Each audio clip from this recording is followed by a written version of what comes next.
Hey everybody, welcome to the show around the nation right here, TYT Nation. Jeff Waldorf here with you today. Tuesday, bit of a long weekend. Well, not necessarily for me. But hey, we got a great show for you guys today. We're going to talk about a lot about the immigrants and the child separation going on the border. We got a couple of stories on that, including disastrous audio of a border agent actually making fun of the kids. That's disastrous, as I said before. Heartbreaking. We're going to listen to that. Then, of course, we do have a policy in order to fix that. What's going to happen there? Who's come up with policy in order to fix this? And who is not supporting what? We have that. Then we have, of course, the defense bill. Oh, boy.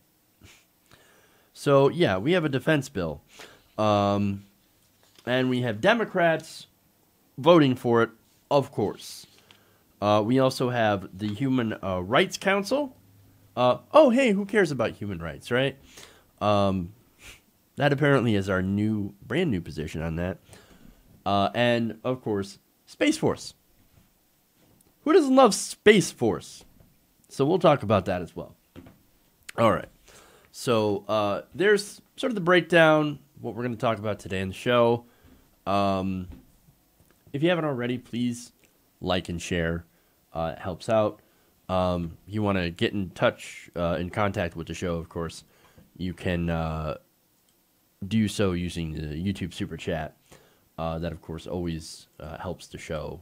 And so I encourage that. You don't have to, but it is nice. It does help out. So, and thank you to all who do that. Before I get into the show, yesterday I was not here, obviously. I had a few things to take care of. One of them was actually visiting the doctor and making sure that I'm not, like, literally dying. I also tried to price out health insurance. Wow. Yeah. So we need Medicare for all. That's all I have to say. Medicare for all.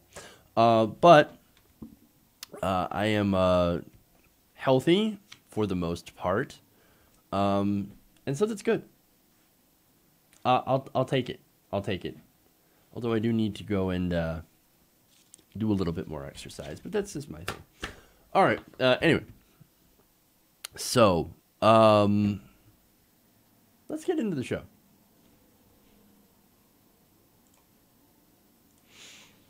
We'll start out with Blackwater, actually.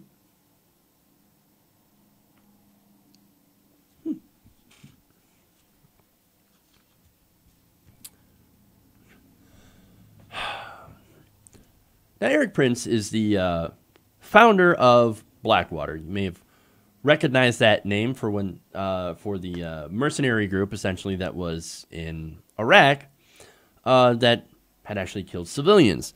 Now, Prince is a friend of President Trump. Oh, who would have known?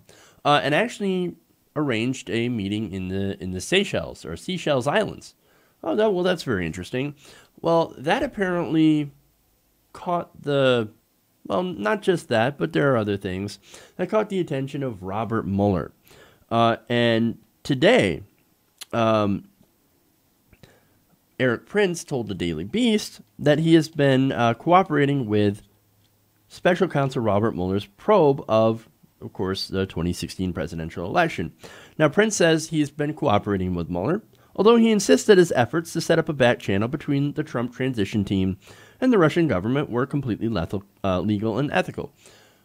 Okay, that's his argument. He says, I certainly understand the intense interest in the investigation and certainly some of the wild-eyed reporting in the media. I have spoken voluntarily to Congress and also cooperated with the special counsel. Now, he also went on to defend having a strong working relationship with the Russian government. He said, as I've said before, if Franklin Roosevelt can work with Joseph Stalin to defeat German fascism, Nazi fascism, National Socialist fascism, and certainly Donald Trump can work with Putin to defeat Islamic fascism. And I think good statesmanship could even start to drive a wedge between Russian policy and Iran policy, because we can disagree vehemently on their policy in Ukraine, but we don't have to be certainly their enemy in the Middle East. Well, look, I'm in favor of us not being anyone's enemy, although inevitably, in some cases, that will happen. But notice how he's like, oh yeah, Middle East, we got to defeat Islamic fascism. I think you mean Islamic fundamentalism. But see, when it comes to that specific region in the world, the United States has had a hand in creating the current crisis when we were helping, for example, Saudi Arabia and telling Saudi Arabia, hey, Wahhabi Muslims, clerics, go out there and radicalize as many people as you can to fight against the Russians. It's ironic, everything tends to come back to the Cold War and how America and the USSR at the time used a lot of proxy forces to fight each other. And of course, to devastating effect to those proxy forces. For example, we trained the Mujahideen in Afghanistan to fight against the Russians. And guess what happened? All those fighters, those fundamentalist fighters that we've trained and armed and gave money to, it turns out they actually went after us now. So this is what happens when we get involved in those kinds of affairs and actually give money, as I said, training, arms, weapons to fundamentalist groups in order to go and destabilize another enemy. So that's why we generally need to not do these things. But Blackwater and companies, companies like Blackwater, I think the newest name is Z with XE. That's spelled XE, in case you were wondering. These companies thrive off this conflict. And that's the problem. They're defense contractors. And what they do is that they go and they get money for doing contract work, whether it's creating weapons or actually doing security. These companies make billions of dollars off contracts with the United States government to do things that the United States government could actually do, but they end up messing it up half the time. And so, nonetheless, they end up getting paid, and this is why we shouldn't do business with these contractors. And that's sort of the problem. But setting up a back channel between Trump and Russia, again, look, if it's after the election, which it appears to be, then I guess, look, if you want to use that for diplomacy, it's kind of shady, but if you're trying to bring them together, okay, I can get it. Then it would be fairly legal. But if they're trying to do that during the election, well, then that would look shady, and of course, you'd have to get into the details. And that's apparently what Mueller is looking at, and from what it looks like, Prince is cooperating with Mueller. I don't know if he has anything on Prince to get him to cooperate. I'm not entirely sure on the details of that, but it will be interesting to find out. And I think within the next few weeks or months or however long the investigation goes, we will eventually figure that out. So that's just interesting. Okay. Space Force.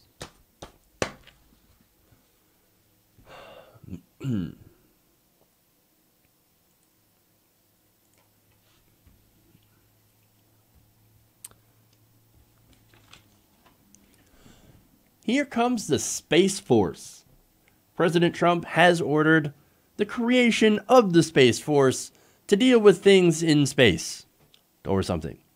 We're not exactly sure what it will be able to do, since we have international treaties against putting soldiers in space or arming spacecraft, but nonetheless, Trump said at a meeting of the National Space Council, quote, "When it comes to defending America, it is not enough to merely have an American presence in space. We must have American dominance in space. So important, so important." Okay. He says, I'm hereby directing the Department of Defense and the Pentagon to immediately begin the process necessary to establish a Space Force as the sixth branch of the armed forces. That's a big statement. Space Force. We got a Space Force. We're going to fight the Martians. We're going to take their oil. Actually, to be honest, I think Titan has a lot of natural gas. So, maybe we should go there. I hear Titan needs to be liberated. They need some American freedom. And when we're done with that, we're going to build a space wall. And the aliens are going to pay for the space wall. Believe me. No, this is a dumb idea. It's not even a practical idea. Look, you guys know I love space. I love space exploration. I actually want a Star Trek future, which kind of involves having a socialist utopia. I'm just saying, look, nobody ever wants for anything. There's no money in the Star Trek future. Everybody gets everything that they need. There's no poverty or anything on Earth. So how do you think that happens? You have socialism. But anyway, look, I do want a Star Trek future. I don't want a Space Force. It's sort of ridiculous, right? Because again, we have treaties against arming people in space and using space as a battlefield. So what's the point? And besides, even if we do decide to, say, screw international law, screw all the treaties, we're going to have our guns, we're going to put our guns in space. We're going to have the Space Force, and it's going to be armed. Well, then, what does that actually do for humanity? No, it doesn't do anything for humanity. Instead, we should, again, continue doing what we're doing and actually increase what we're doing and do more scientific discoveries. Because, look, a lot of the great inventions that we have came from space and came from engineering things for space. Tang? Anybody? Of course, that's just one example. I don't even think that's a real example, but a lot of different inventions have come from trying to engineer things that actually work in space. But like I said, anyway, yes, we should be going up there and doing science and actually learning things about the world and also doing something about climate change. That'd be great too. But look, Donald Trump wants a military application. I think he has watched Starship Troopers too many times. But look, this conversation, as I said, is moot. Donald Trump can't just go and create a space force. Actually, a new branch of the military can only be established by an act of Congress. And I don't necessarily see Congress saying, Space Force. Yeah, we're right on it, Mr. President. Look, the last time that actually happened is when the Air Force split off from the Army. Now, look, will we eventually create some sort of Space Force? Yeah, like maybe 100, 150 years from now, when we actually have multiple countries doing space travel, etc. But right now, I don't think we're anywhere near that. And besides, I think any sort of Space Force should be cooperative between all the different nations. But again, that's going to the Star Trek future that I'm interested in getting. But nonetheless, they're going to try for it. Donald Trump wants to try for it. Now, I want to give you a quote here. This is from Todd Harrison, director of the Aerospace Security Project at the Center for Strategic and International Study. He said that last year the House passed a bill that would have created a Space Corps. But, turns out, it died in the Senate, and so that's why we don't have a Space Force. But Harrison does add that a Space Force would not involve actual military personnel in space, again, because of the Outer Space Treaty. It also prevents the placement of nuclear and other weapons of mass destruction in orbit. Now, look, all of this you would assume the president would know, right? But no, he does not know because he's not a very stable genius. He's not a very smart person. Look, if you want to consolidate command of the military's existing satellite systems into a more efficient command, well, that would make certain sense, right? If you want to protect our satellites against other anti-satellite weapons, well, that also makes sense, right? But at the same time, I think that humanity should be focusing less on war, especially potential space warfare, and more about policies that will help human beings on Earth. And that's the thing, right? We should be focusing on combating climate change or ending the useless conflicts in the Middle East, transitioning to a green energy economy. There's so much more that we could do rather than waste time and money trying to create a space force. Let's actually, I don't know, clean up our house before we decide to reach out to the stars a little bit more. Okay.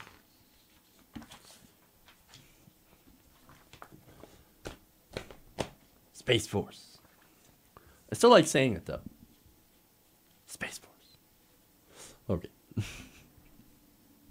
Moving on.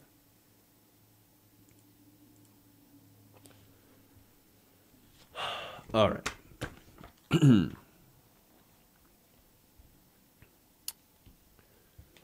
So there's some devastating new audio from a U.S. Customs and Border Patrol detention facility where this audio, in it you hear children separated from their parents, and you could hear them crying while a Border Patrol agent actually decides to make fun of them. Now, I want you guys to listen to this, and it is difficult to listen to it, but I think it's important so that we know what is actually going on in these detention facilities. Let's take a look.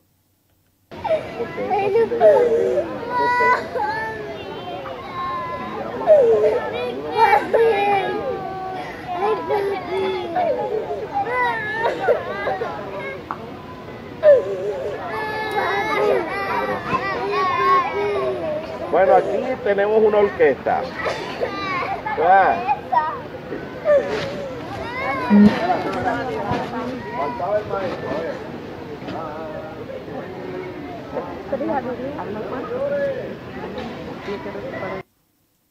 Okay, so that's real quick. Obviously, you can see the full recording over at ProPublica, who actually received this recording from inside the detention facility. So, look, man, they're obviously speaking in Spanish because, well, they want the kids to know. Well, you can see what he said. We have an orchestra here in reference to all the crying children. And like, oh, what we need a conductor for this wonderful orchestra. Now, look, orchestras make beautiful music, right? That's what they're supposed to do. This is not music. These are children in terror. They don't have their parents. Yet it is an orchestra of tears. These children are alone and terrified in what is terrible conditions. Again, there are different Democratic politicians that run around to these places. There are accounts from children that are being interviewed. Some said that they receive apples and water, and that's it. That's all the food that they get. So these are not good conditions. Now, the administration says, oh, no, they're being well taken care of. You know, getting apples and water once a day they're not good conditions. They're terrible conditions. Just call it what it is. You hate, undocumented children, immigrant children, and you want to inflict as much harm upon them as you can as a deterrent to keep other people from bringing their children here. That's what this so-called policy is about. And look, to be honest, there is no law. There is no policy. Yes, the Obama administration did do something similar to this. I'm not gonna cover for the Obama administration. It was wrong then. It's wrong now. So let's actually do something about it. But we're not. But look, let me get back to the article here. This is from Slate, I believe. The person who leaked the recording to a civil rights attorney who gave the audio to investigative journalist outlet ProPublica said the children heard in the audio clip at an unnamed facility near the Texas-Mexico border were between the ages of 4 and 10. So again, these are young children. These aren't teenagers. These aren't people that are, that they say are involved in MS-13. No, these are children, right? So obviously that is a huge, huge issue. Now, look, personally, if you think this is okay, you're a monster. If you bring up the argument that, again, in order to deflect from what the current administration is doing, that Obama did it too, well, look, then you might as well be caging these kids yourself. Again, if you're using that as a deflection and not pointing out that, hey, man, we've had flawed policy a lot for a very long time, and it doesn't matter the administration, we've been doing this for a while. Okay, that's a fair point. So let's do something about it now that people are paying attention.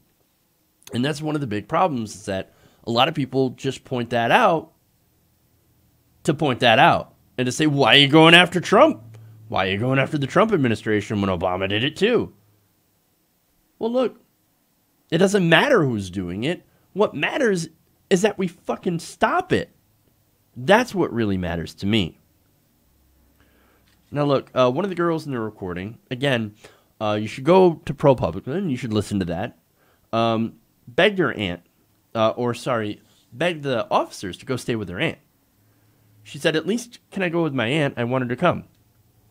I want my aunt to come so she can take me to her house. Now, this little girl, had a phone number that she kept telling the agents, that's my aunt, get a hold of my aunt so I can go stay with her. She's here in America. Well, ProPublica called the number and spoke to the girl's aunt, who described the recording as, quote, the hardest moment in her life. Imagine getting a call from your 6-year-old niece. She's crying and begging me to go get her. I promised I'll behave, but please get me out of here. I'm all alone.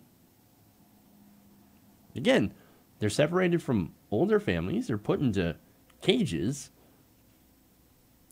Maybe they'll have like a blanket here or there, but they don't know anybody. So they're put in with other, children they don't know. This is not right. This is terrible policy. We have to do something about it. I mean, if you think this is good, then you can just fuck right off. This is terrible. And I know that, and I've had conversations with people. No, it's the law. It's the law. You understand. They're just enforcing the law. The Trump administration, that's all they're doing. And it was on the books. Again, it wasn't enforced quite as much as the Trump administration is doing now. They are saying we have a zero tolerance policy and we are going to enforce it every time. If you come in here with your family, we are going to prosecute you, and prosecution means separation from your family. That is what they're doing. They didn't do that before because crossing the border was not a felony, it was a misdemeanor, which meant that you did not have to separate the families. This is the choice the Trump administration is making. They want to do this because they don't want these people coming here. And as for the law, yeah, okay, the law can be changed.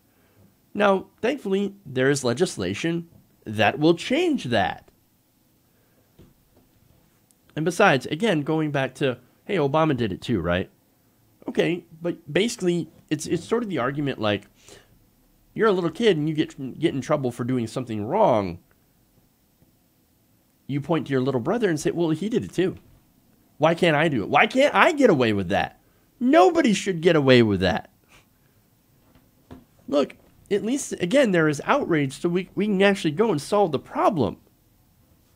Now, I want to give you one more piece of information here. This comes from the American Association of Pediatricians. They said that, quote, the zero tolerance policy can cause irreparable harm to children who have been separated from their parents. Some of the undocumented boys and girls taken away from their parents are also reportedly assigned to different detainees while being processed by Border Patrol agents. meaning that some agents' mistakes could mean kids may never see their parents again. This is going to have long-lasting consequences for the children that are involved. Now, of course, there are some people that are saying, well, look, if it's going to have such terrible consequences, then maybe they shouldn't have bring their kids over here anyway, knowing what's going to happen. Number one, how do they know it's going to happen? If you're in the middle of traveling through Central America from, look, let's be honest, mostly Guatemala and Honduras and El Salvador, this is where most of these migrants and most of these children are coming from, not Mexico, as a lot of people falsely claim. Yes, they have to go through Mexico in order to reach the U.S. border. But anyway, they're saying that why you had to bring your kids? I mean, why'd you have to take them through all that stuff and, knowing what would happen and just to have them get separated from you? Well, that's your fault. You must be terrible parents. Actually, these are good parents. And let me explain why. If you're in a country like Honduras with a corrupt police force, hey, I think I know another country with a somewhat corrupt police force, but I think this corruption in Honduras and these other countries is far worse because there are police that work with drug cartels. And drug cartels, of course, they go and they kidnap young children and they force them to join. That's where you're getting a lot of this gang membership from. Well, if you're kidnapped from your family and you're forced to join a gang at gunpoint, well, there's not a whole lot you can do about that. So that's one of the reasons. Again, crippling poverty, corruption in the government, kidnappings, murders, all that stuff is why these people are coming here and seeking asylum. And when they get to the border and they surrender themselves to border agents, they are detained and separated from their families. And of course, the adults are prosecuted. That's what the Trump administration is doing today. That is a violation of UN law, by the way. And the UN is saying that is a violation of human rights. So this is a terrible, terrible policy change, which, yes, existed on the books before. However, Trump, as with anything terrible the previous administrations have done, has ramped it up to 11 and has made it the most cruel that he could be able to do. And so that's why this practice has to end, and it has to end immediately. Okay. Let me take a quick break here. We'll come back. We have legislation that's actually going to try to put a stop to this. We'll talk about that.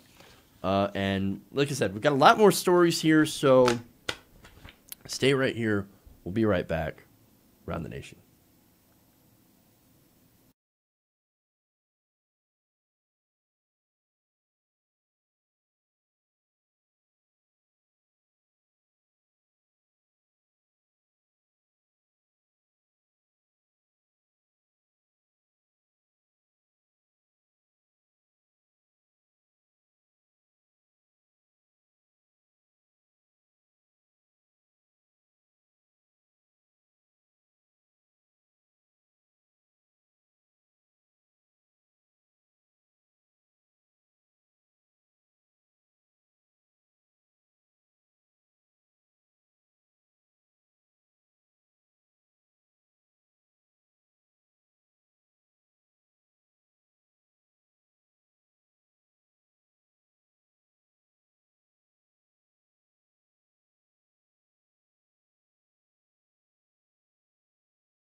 Hey everybody, welcome back to the show. Around the Nation, right here, TOT Nation. Jeff Waldorf here with you. Let's get into the next story here. Before I do, if you haven't already, please give us a like and a share. Also, if you have something to say that you want me to really notice, use the super chat. Or if you just want to help the show, because that's ultimately what it does. All right. And I do want to give a shout out to Angela Falco. So she is really, really incredibly generous. There's a fundraiser going on for my sister's family. Of course, she passed away on the 7th, and she didn't have insurance. She didn't have life insurance or anything like that.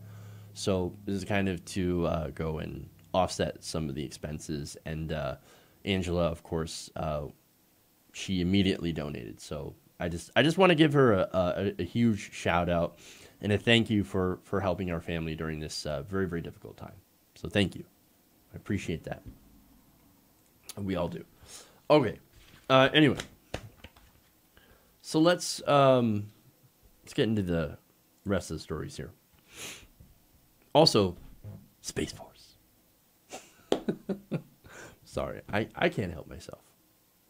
Okay. Space Force.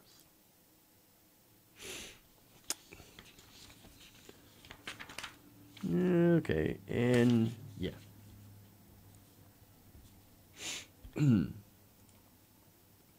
Nope, that's the wrong one.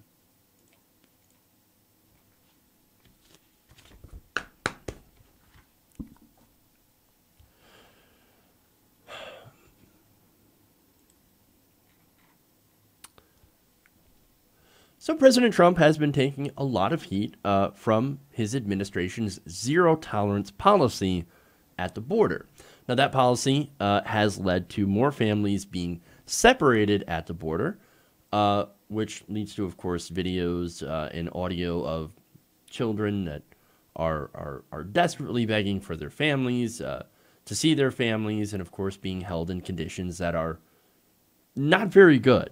Now, Donald Trump, of course, says, well, it's not my fault. I'm just enforcing the laws that are on the books. No, the real fault is the Democrats. In fact, earlier today, he made a few tweets, as of course he does. He said, quote, Democrats are the problem. They don't care about crime and want illegal immigrants. No, we don't. No matter how bad they may be, to pour into and infest our country like MS-13. They can't win on their terrible policies, so they view them as potential voters. There is so much wrong with that. Just a comparison, they're infesting the country like they're insects. Again, the dehumanization is just incredible. And again, that's not even the worst part. He continues to say, change the laws. Now is the best opportunity ever for Congress to change the ridiculous and obsolete laws on immigration. Get it done. Always keeping in mind that we must have strong border security. And then finally, he tweeted, we must always arrest people coming into our country illegally. Of the 12,000 children, 10,000 are being sent by their parents on a very dangerous trip, and only 2,000 are with their parents, many whom have tried to enter our country illegally on numerous occasions. So you can get where he's coming from. I think he's contradicting himself. Change the laws. And also, we must always arrest people coming into the country illegally. But wait, the whole problem with the policy is that you're arresting them and charging them with a felony for coming into the country illegally, which leads to the separation of families. Either you want to fix it or you don't. But again, he's not a very smart person. But going further from, of course, Trump's tweets, because again, we know he's stupid, let's go into the actual policy of this, right? Now, they said, he keeps saying, Democrats, if only the Democrats would do their job and actually support some legislation or put up legislation of their own. Well, that's exactly what the Democrats did. According to The Hill, every Senate Democrat has now co-sponsored legislation that would prohibit children from being separated from their parents within 100 miles of the U.S. border, except for instances of abuse, neglect, or other specific circumstances. It's actually called the Keep Families Together Act. That's fairly simple. This was introduced earlier this month by Dianne Feinstein. So this is like one of those no shit kind of pieces of legislation. And it's like, hey, we're mad about you separating families. I know. Let's put in a law that says maybe we shouldn't separate families unless there's, of course, a case of neglect. Now, by the way, one of the arguments that I do see a lot from Trump supporters and supporters of this policy is, well, CPS does that all the time to American families. Usually there has to be some sort of case or allegation of abuse and neglect. Then that's perfectly fine, because then you're taking the child out of a dangerous situation. But anyway, now, currently, if a mother and child enter the U.S. illegally, the mother is sent to a federal jail or other detention center to await prosecution. Now, of course, we have a law in the books that says that children cannot be held in adult facilities. Now, that's actually a court decision called the Flores Settlement. And that's actually really important because now the GOP also has their own version of this sort of piece of legislation. Now, thanks to that, they are put into the custody of the Federal Office of Refugee Resettlement. So, look, that's what's happening now. And of course, the Office of Refugee Resettlement is putting children into cages and keeping them in conditions that are not good for children and actually doing lasting psychological or emotional harm. So, now, that's what they're doing. This bill would prevent migrant families from being split apart. How they would do that, what they would do with immigrants, I'm not exactly sure that come over the border. But at least they wouldn't separate the families. Now, how many Republicans support the bill? None. Zero. Nada. No Senate Republicans have issued any support on this bill. Now, to be fair, let's go over to the House Republicans, right? Now, House Republicans did try to address the issue in a broad immigration bill that would also fund the border wall. Provide a pathway to citizenship for undocumented immigrants who came to the U.S. as children. Okay, dreamers.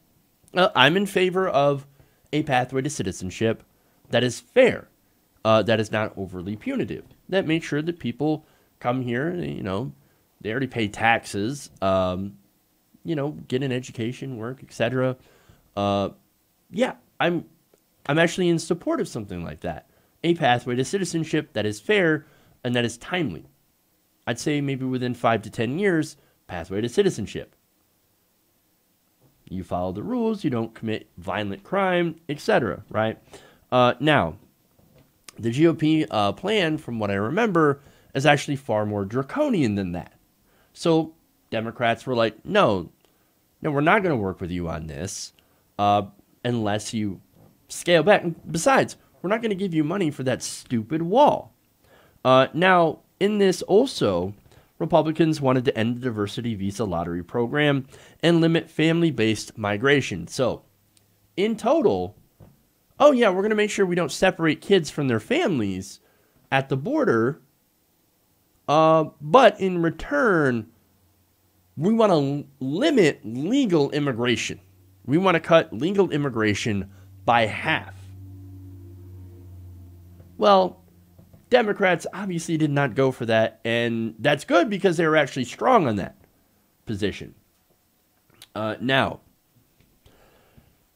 look, again, if you're a Republican, if you're Donald Trump, you're going to sit there and blame Democrats anyway for that. And look, I'm not the biggest fan of Democrats right now, but at the same time, I'm actually going to defend them on this because, look, the Republican plan wouldn't have fixed the problem anyway. Again, it just would have been more draconian. And what it would have done is that it would have relaxed the Flores settlement, and children would have still ended up being separated from their parents, albeit not for as long of a time. That is still disastrous. That is still the same policy.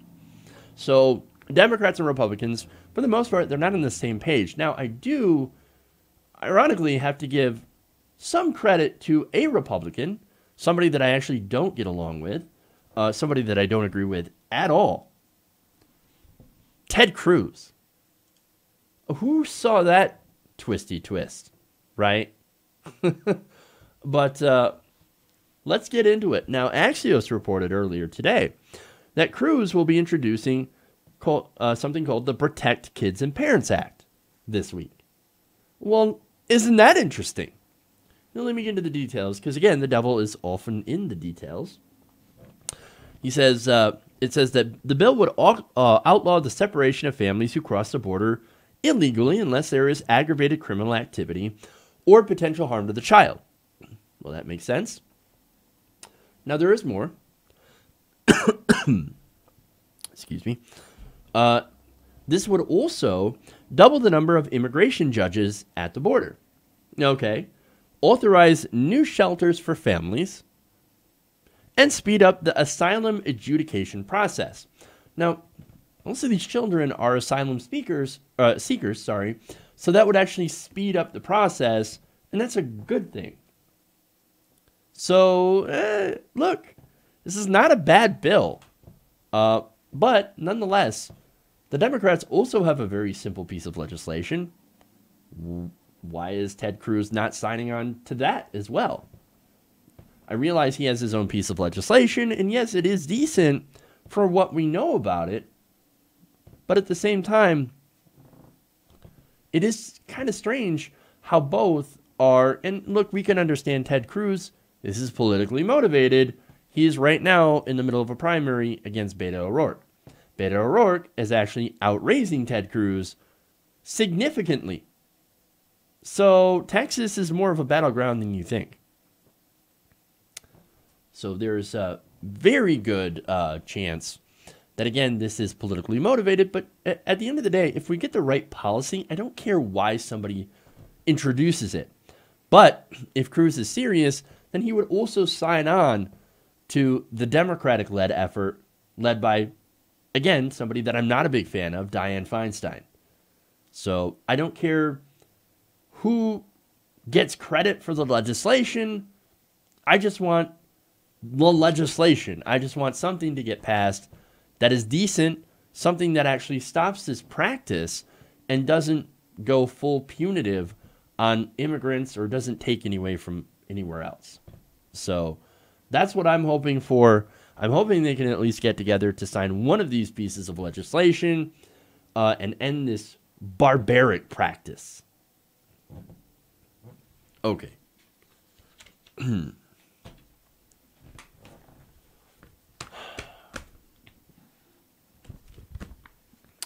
Moving on.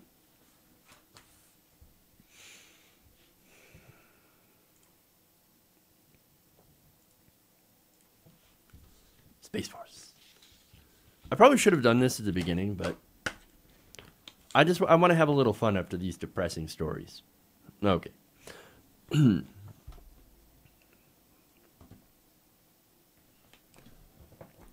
So we all know that President Trump lies. He lies all the time, consistently. He is a pathological liar. But how many Republicans know that Trump is a pathological liar? Well, according to one ex-congressman, everyone knows, but they don't dare say a thing. Now, who is this? This is actually former Republican Congressman Joe Walsh. Now, Joe Walsh is also known as the deadbeat dad. So, nonetheless, while even supporting Trump during his campaign, Joe Walsh has actually come out to be actually quite critical of President Trump and actually one of the few Republicans in favor of the Mueller investigation, which is very interesting. Now, Walsh, again, he's not in office, so that makes a huge, huge difference. So I just want to make sure to point that out, because every Republican that is speaking out against President Trump right now is somebody who doesn't have to worry about getting re-election or about winning re-election. So that is a very important point. Now, as for Walsh, he says, quote, Every single Republican in the House and the Senate knows and privately admits that this president lies all the time. And every single one of these Republicans is afraid to acknowledge it publicly. So that's really important because, again, this is exactly what's going on. And it's coming from a Republican. Now, the reason that it's happening is because most Republicans in Congress are literally cowards. The Republican base loves Donald Trump because they are in a cult of personality. So if you're a Republican congressman and you've got that base that could vote for you or vote against you, what are you going to do? Oh, yeah, Trump's fantastic. I love everything that he does. Please vote for me. I'm Trumpier than Trump. And we have seen a lot of politicians on the right attempt to use that line. I'm Trumpier than Trump. Please vote for me. This is a reality, man. If you come out against Donald Trump, you are a traitor. Now, if you side with Donald Trump as well, then there's a good chance that he will end up taking your career down with him. So this is a reality. And this is a reality that they helped create with the help of Fox News. They have set themselves up. And I remember the words from Charlie Sykes. Now, he's a Republican. He's somebody that's got a Republican podcast, longtime conservative. He's like, we helped create this bubble that is fact-free. And now we're living in this nightmare we've created. And as politicians, well, we can't get away from that. If you start to challenge those narratives, or if you actually start to cite stories from the New York Times or whatever, well, then immediately the base goes into revolt. And they say, fake news. It's all fake news. It's not real. You're parroting the liberal media, which is laughable because we don't actually have a liberal media. And if you're a politician, it gets worse because then you lose that base of support. The Democrats ain't going to vote for you. So this is the reality that they are trapped in. Now, Walsh said, furthermore, that, quote, the Republican Party will pay a price for this cowardice. And I think if the world were sane and just, sure. But it's not. So in reality, the Republican Party has been winning because of it. I mean, look at the wins that they got policy-wise. They've rolled back almost every climate change regulation. We pulled out of the Paris Climate Agreement that they didn't like. The Iran deal they also did not like. That's being torn up.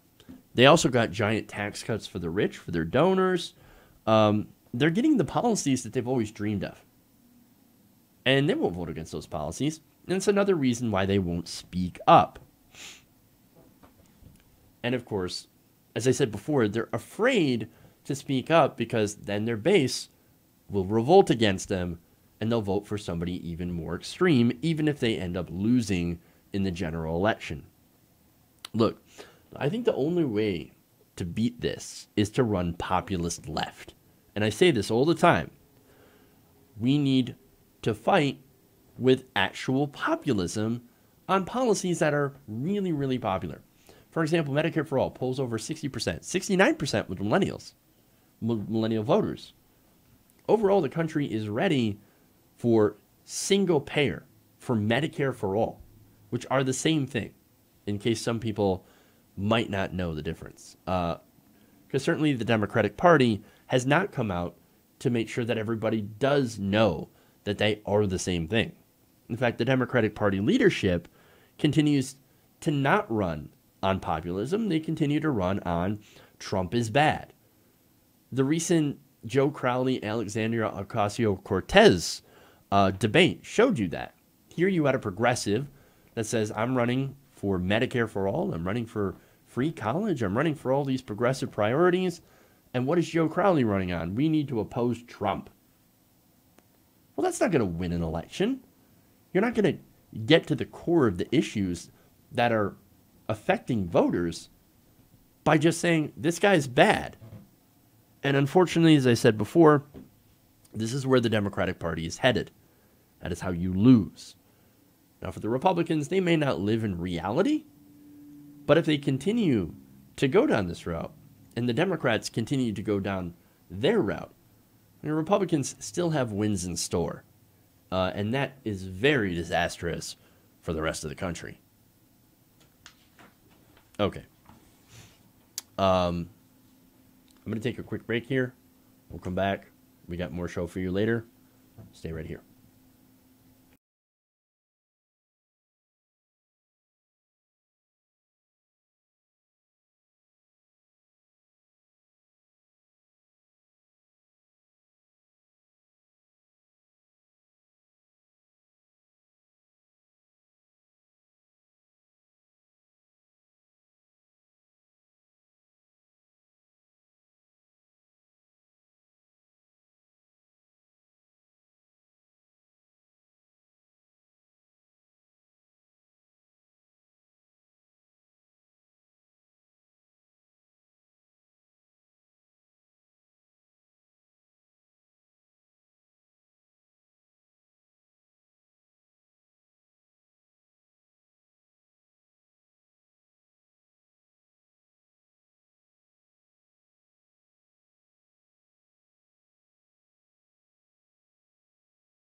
All right, we're back. Around the Nation right here, TWT Nation. Jeff Waldorf here with you. So I have a couple of super chats that I want to read here. Coffee Crow says, the Think of the Children crowd seems to be rather quiet right now about the border fiasco. Weird how that works. And oh yeah, Space Force. Thank you for that, Coffee Crow. You know, I know of another group that's silent. The All Lives Matter group. Weird. It's weird how All Lives Matter doesn't seem to be saying anything about these immigrant children that are being put in detention. Weird. Mark Ortiz has a question. Says, have I heard anything about the kids being force medicated? No, I have not. If so, that is incredibly disastrous. If that's true. So I'm going to have to look into that, because that would certainly be cruel and unusual treatment. Something that's, I think already what's happening to them is cruel and unusual, but that would just take it a step further. So I will look into that. Thank you, Mark. Thank you, Coffee Crow. I appreciate that. Your super chats go to help the show. Okay. Anyway. So let's see. Let's move on here to story about the Democrats. I beat up on Republicans enough today, so I'm going to go after the Democrats as well. Okay. Nope, that's wrong. There we go. Space Force. I can't help myself. Okay. Anyway. Let's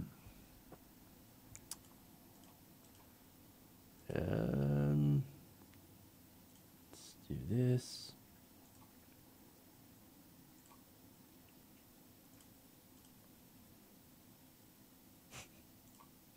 Okay. All right.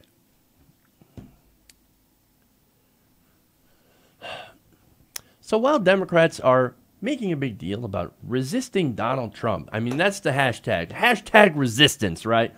We're resisting the Trump administration because Trump is bad and everything that Donald Trump is doing is bad. And by the way, he shouldn't be allowed to have nuclear weapons or anything like that. Well, that's really interesting that you people say that.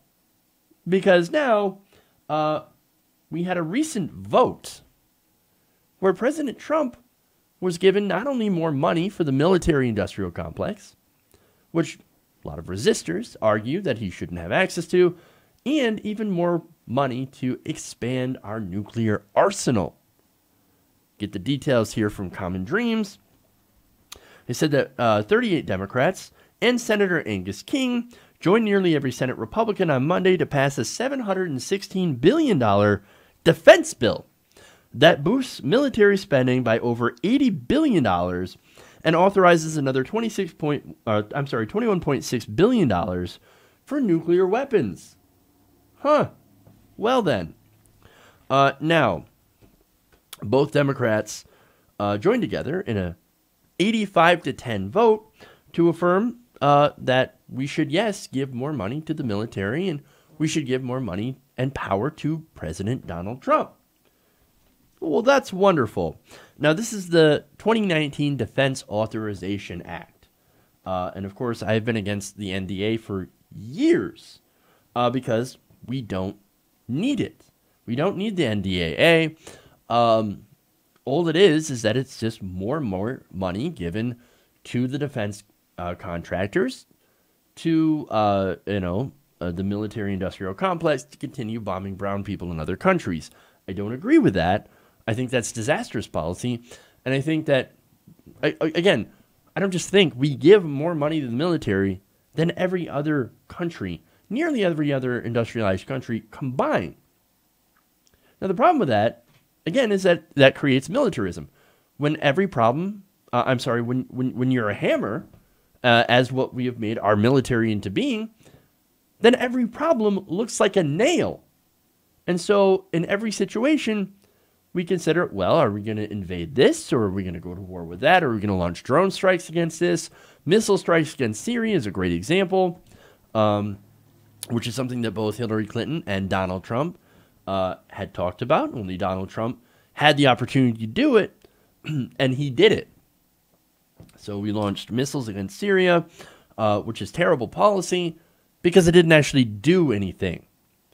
That's what this money is going to go for. It's going to go for more war. It's going to go for more militarism. It's going to go right into the hands of the defense contractors. So this is disastrous. Look, Bernie Sanders, Senator Sanders, who voted against this, he wrote, "We cannot spend more than our military, or more on our military than the next 10 nations combined, while millions of Americans do not have food and housing and health care. That is why I voted against spending $716 billion on the military today."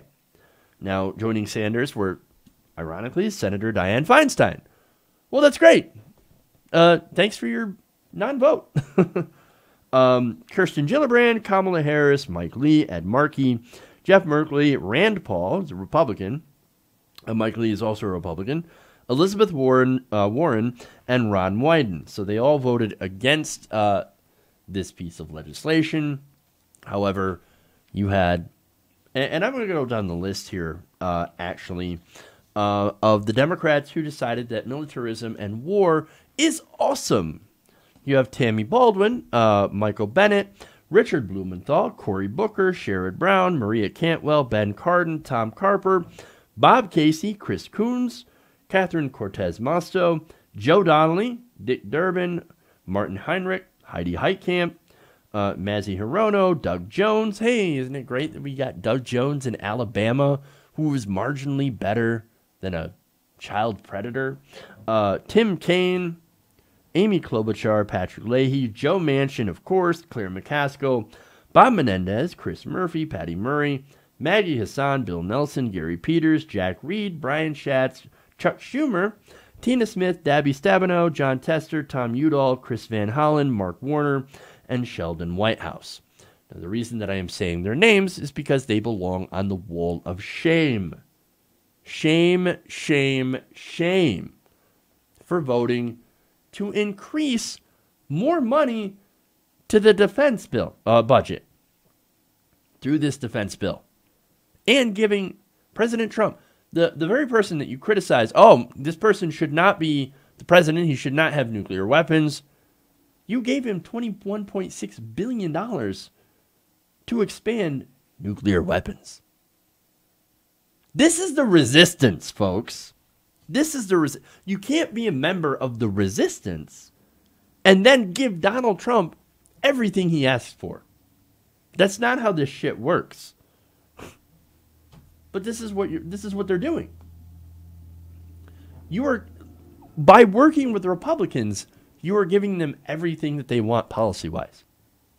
Oh no, this is wonderful bipartisanship. And of course, this is how they go and they spin that. Oh, Republicans and Democrats finally got together and they passed good legislation. No, this is not good legislation. The NDAA is not necessary. We should not be giving $716 billion to the military-industrial complex. In fact, we should cut that immediately in half. We should cut it in half. And look, there was a media analyst, Adam Johnson, who had a great point on this. He said, had the Pentagon's budget simply remained the same as it was in 2017, Congress could have funded public college for every student in the United States and had $12 billion left over. So put it in context. Now, if you're home and you're struggling with premiums for your health insurance, and believe me, I know how expensive that can be. And you're like, God damn, I could use some relief. Well, look at this and know that the money we're spending on missiles and bombs that we're going to drop on brown people who have, who have no way to actually harm us, right? That's where that money's going. So you can know, while you're trying to figure out how to make ends meet, that money is not going to you.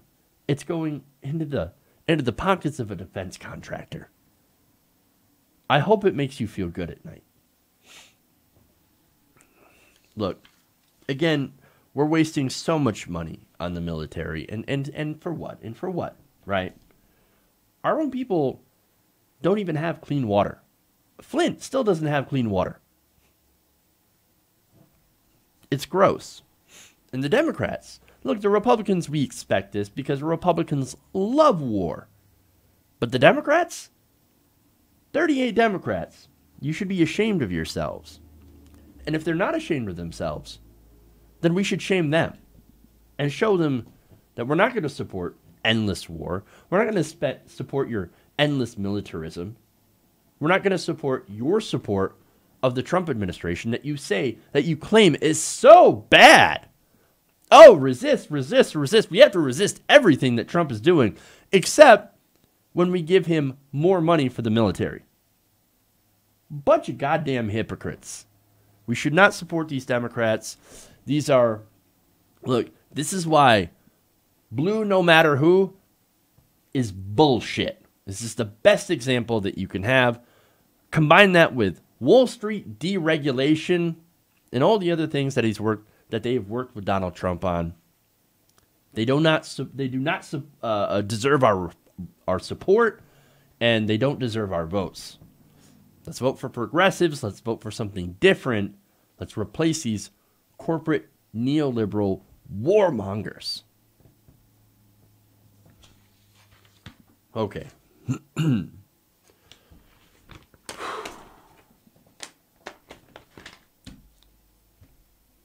All right. One more here before we end out the show. A little late, but it's all right.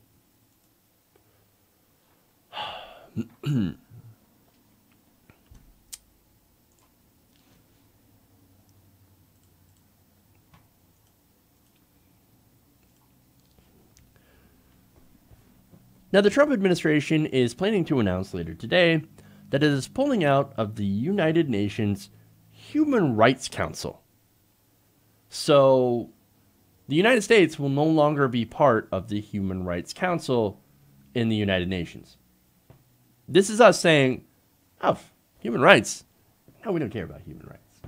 Now, their reasoning, of course, is due to their unfair treatment of Israel.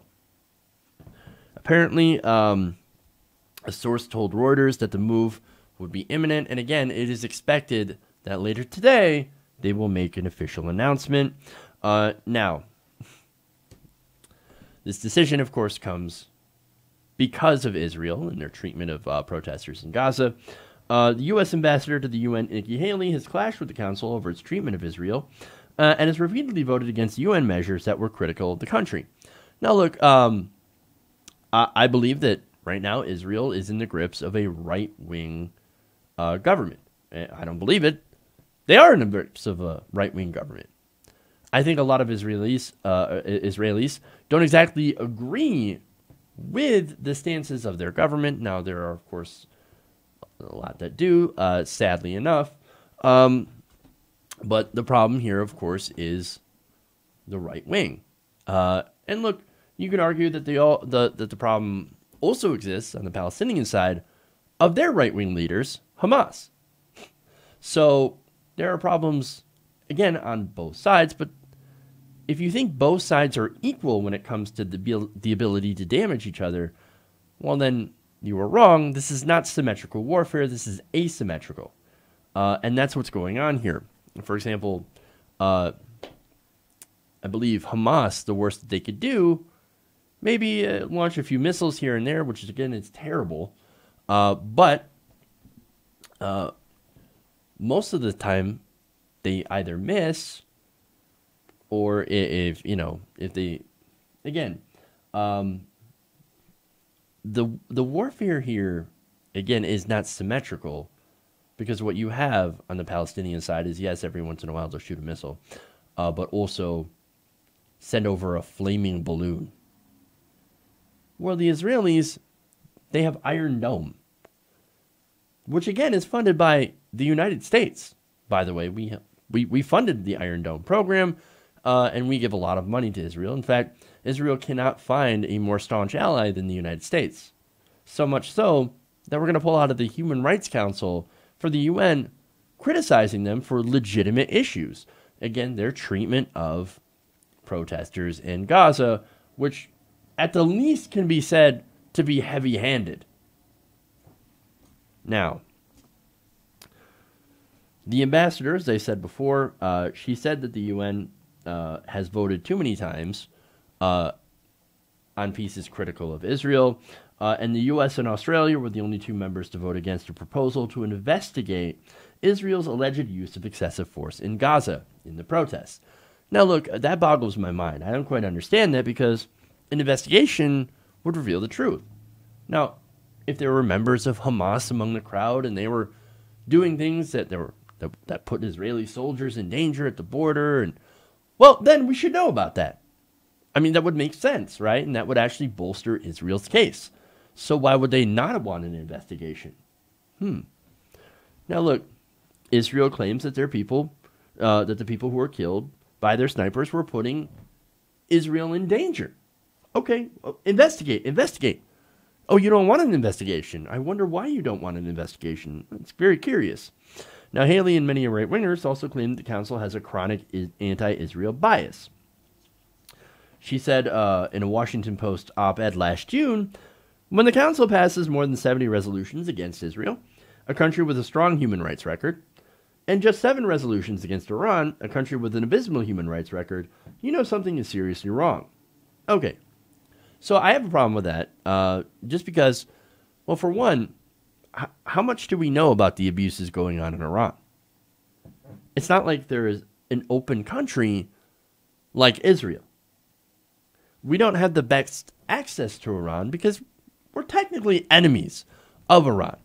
And speaking about access, by the way, we did have unprecedented access to their nuclear facilities, but the Trump administration was apparently not happy about that and decided to rip up the Iran deal.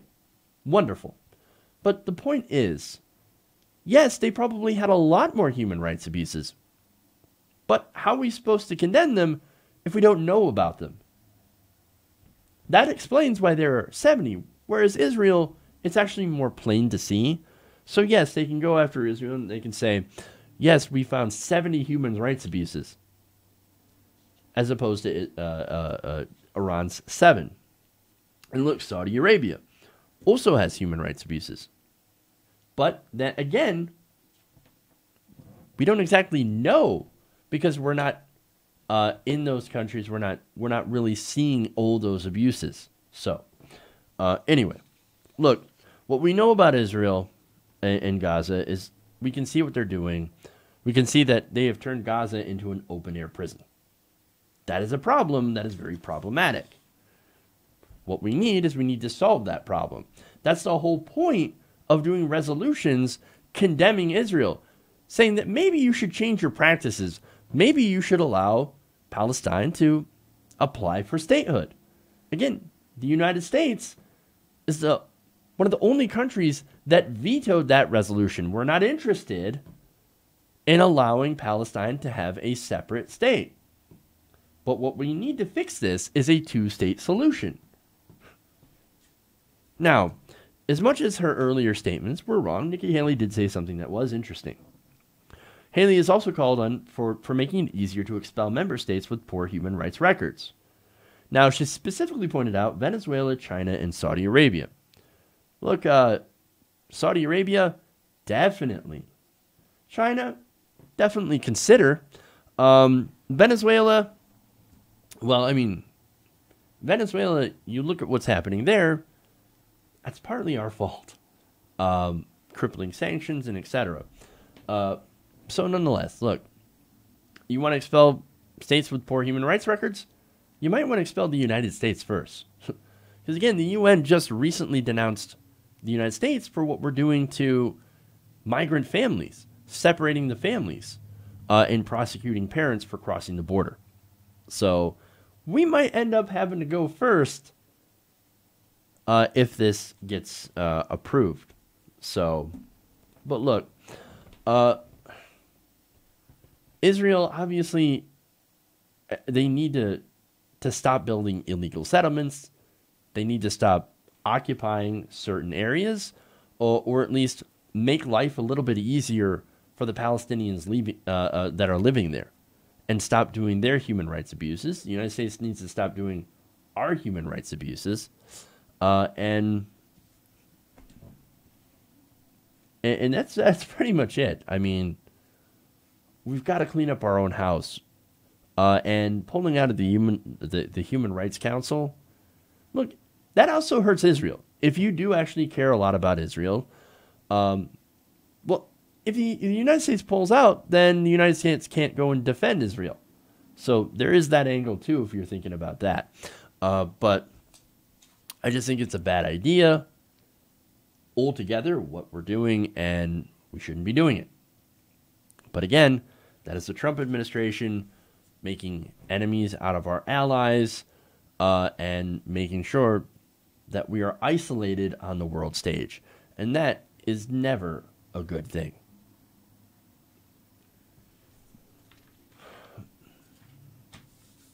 Okay. So that's it, guys. Whoop. There we go. Thanks for watching. Thanks to everybody who sent super chats. Thanks to everybody who liked and shared the stream. I appreciate that. Thanks for everybody for holding a great conversation in the chat. Very respectful, so I appreciate that. Thank you all. All right, so I'm gonna get out of here. You guys have an awesome afternoon. We'll be back tomorrow, same time, same place. So we'll see you guys then. And remember, change begins with you. Good night, TYT Nation. And remember, Space Force.